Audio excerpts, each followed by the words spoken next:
Namah Vishnu Padaya Krishna Prastaya Bhutale Srimate Bhakti Vedanta Swamin Ite Namani. Then I started, I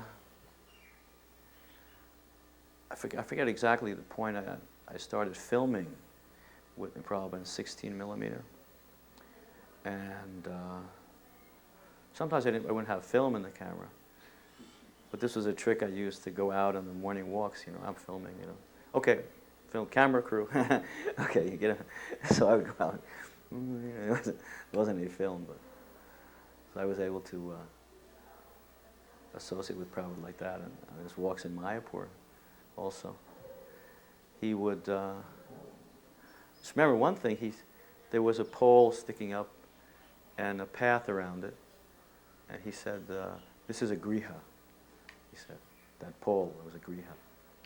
And the bull is connected to it. That's why the path is around it. The bull he can't leave this area. For all our macho grihastas out there, This one connected to the pole.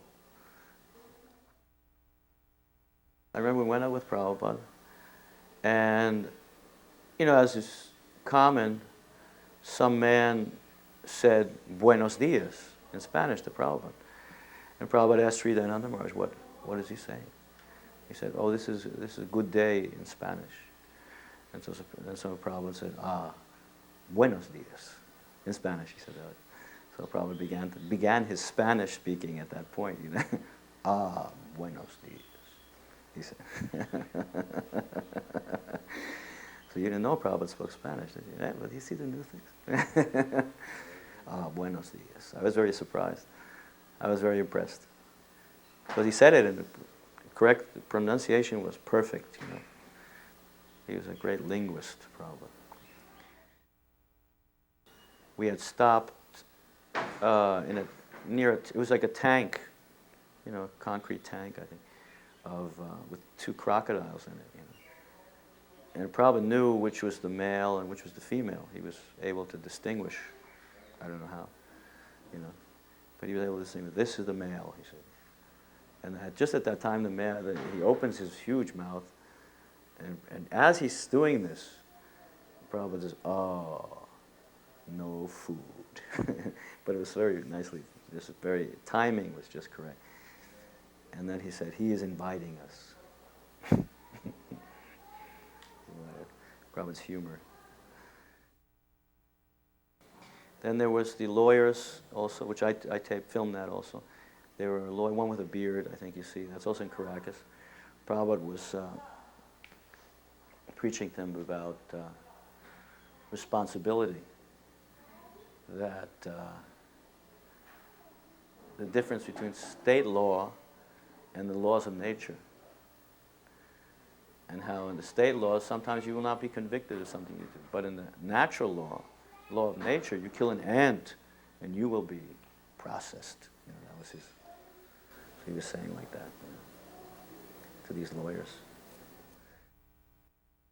Then we were walking, he stopped in front of some stool was there.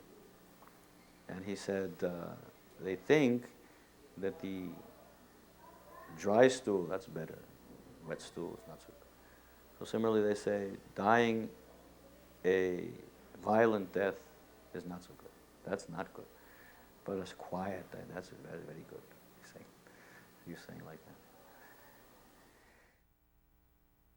Another thing I remember, let's see, in Caracas, because Caracas, when I had most association with, wasn't many English-speaking devotees. So that sort of gave me a little more. An Indian man had come to see Prabhupada. He was he was talking, babbling on, a lot of nonsense, And Prabhupada told him, he said, one thing I want to tell you, while you are speaking, I am chanting Hare Krishna. And you could see Prabhupada, moving his hand. He was actually chanting. Kirtaniyak Sadahari constantly, always chanting Hare Krishna. So someone may say, well, Prabhupada, did he chant a fixed number of rounds? But Prabhupada was always chanting. So he said this like this. So then I understood that Prabhupada was always chanting, Krishna's glories. Even when this guy was speaking all sorts of nonsense, he was maybe indirectly he was telling the guy, you are speaking nonsense, therefore I'm just chanting Hare Krishna, or something like that. Anyway, I took it on the both ways, but I understood that Prabhupada was always chanting Hare Krishna.